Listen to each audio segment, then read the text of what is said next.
In law enforcement, we spend a lot of times thinking about how do we reduce crime? Well, what's a better way to reduce crime than trying to keep it from ever happening? And the best way to keep it from ever happening is to partner with our community in programs that work on early youth intervention, that work on our efforts to reduce a youth who might be going down the road of being involved in a street gang, partnering with our faith community. All of those individual moments make a safer community.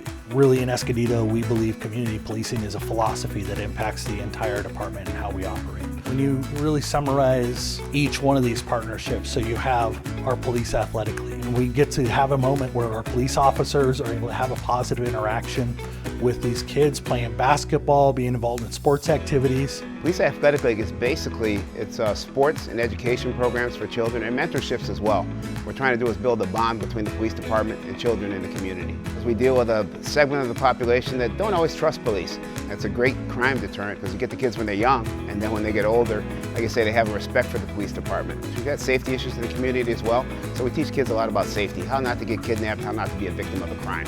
When you see these police officers smiling with them, probably dribbling a basketball with them on a court, taking them out for an ice cream, doing different type of things, they see a different side to the police department. That's what we really want to do, is create that bond, and these kids actually trust the police department, know that we're not bad guys, we're out here for them, we want them to succeed. Seeing these kids succeed is just like, that's a reward for me. The time from when you get home from school to the time that your parents get home, that vital time right in between is so crucial for a student growing up. We really focus on getting that time period to where kids have role models to look after, to be inspired by different things. Powell doesn't just do basketball, we do, karate classes, we do, self-defense classes, we do flag football. So there's so many different avenues that you can get involved with Powell.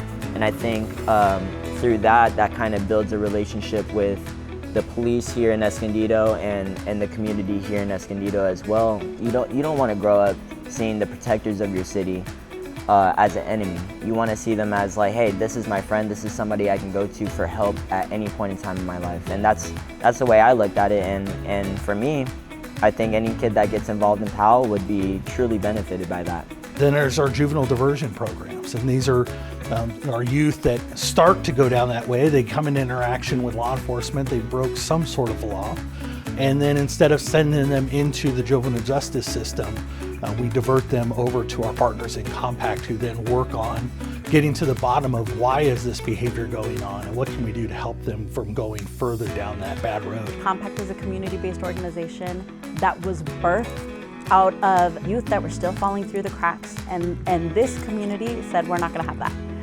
So they formed an agency that was going to be dedicated to what do we need to pursue, what programs and services do we need to have in place. We need to make sure these kids are successful. We're all doing it for these youth, for these families, and we're saying that in this community we take care of our own.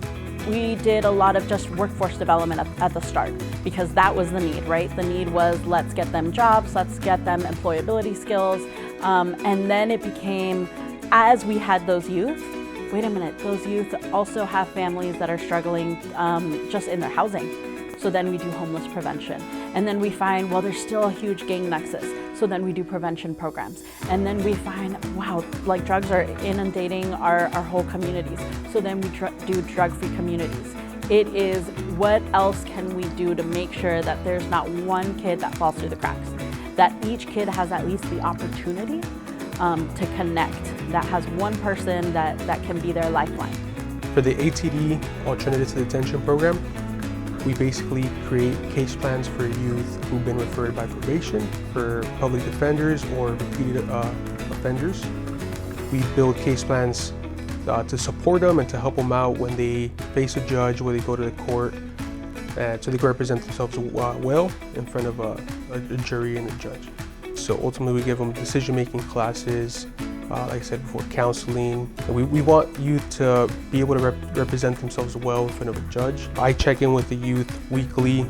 I try to mentor them, be kind of like a role model for them, and letting them know that there's hope. You have FIT, our family intervention team, or really it's a gang intervention program where we're working with youth that might be going down a pathway to be involved in a street gang, or they're involved in there's a lot of family history of being involved in street gangs in Escondido.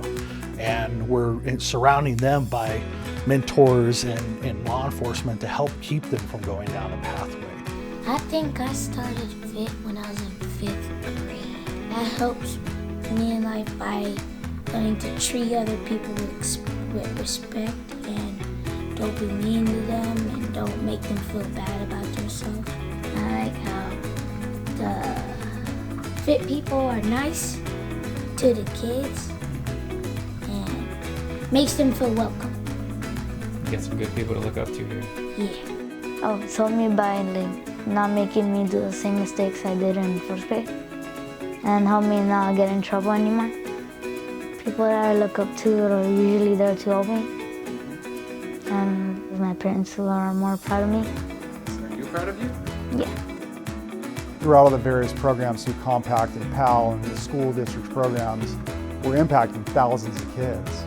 It's those relationships and those partnerships that, because they've been established well, helps us to connect the dots together and identify those emerging trends or needs within the community, and then we can, come together and determine how we're going to pivot and respond to that, and basically expand our services that we're offering through those entities. We're also able to partner with families and help them with parenting classes. We have a program called Guiding Good Choices, which is just about making good decisions in life. So it's really coming alongside the kids and the families, helping them to just learn those good decision-making skills and life lessons that's going to help them succeed no matter what they do. We have a lot of faith relationships throughout Escondido, and those faith leaders play a really important role where our community has a need. We've worked with somebody, a business owner, a resident, but this person needs some additional help that volunteers from a local church can help provide. And so now the police department is kind of that conduit to help support some of our neighbors that need some assistance as well. I feel like the faith community is neutral, that we're not, we're representing the faith, and a lot of people have background in faith. I have met a lot of gang members that respect the faith community. Sometimes community sees law enforcement one way, and law enforcement can see community one way too, So I think the faith community is able to bring that together. We're in the same community, and we're trying to just solve the same problem. So if law enforcement community came together and said, let's be part of the solution. We've been 18 years, PAL is doing his part, the FIT group is doing its part, all these different interventions. Now you see where we're at, But it started a long time ago, and I remember the chief of police said, just give me one name of one kid that you were able to help him to change his life. Now, we don't have one name, we have many names. Watching these programs have the effect that they have, and that it's not just meeting the objectives of a grant, but it's genuine. The community is genuinely involved. The law enforcement team is genuinely involved. Some of our most cherished community partnerships occur in the last few months of each year. There is our annual Trunk or Treat event where we partner with members of the community to ensure children have a safe and enjoyable Halloween. Then we have a group of anonymous donors known as our Secret Santas who donate money each year so that officers can hand out $100 bills to anyone in need during the holiday season. Next, we host children and families from throughout Escondido during our annual Escondido Police Children's Christmas Party. Those invited often were victims of crime or families that we know are going through difficult times and can use some extra Christmas joy. And finally, every year we participate in the San Diego Regional Shop with a Cop program. All of these events, plus our normal responsibilities, equate to an incredibly busy holiday season. However, the support and joy that we bring to Escondido is second to none, and just another example as to our commitment to providing exceptional police service. I really do believe that the key to law enforcement success is we always have to be mindful of our role to enforce the law, but that we're also finding ways to make sure that we're working closely with the community so they understand that we're not there as an authoritarian figure over the populace. We're there to help and to make sure that they're safe.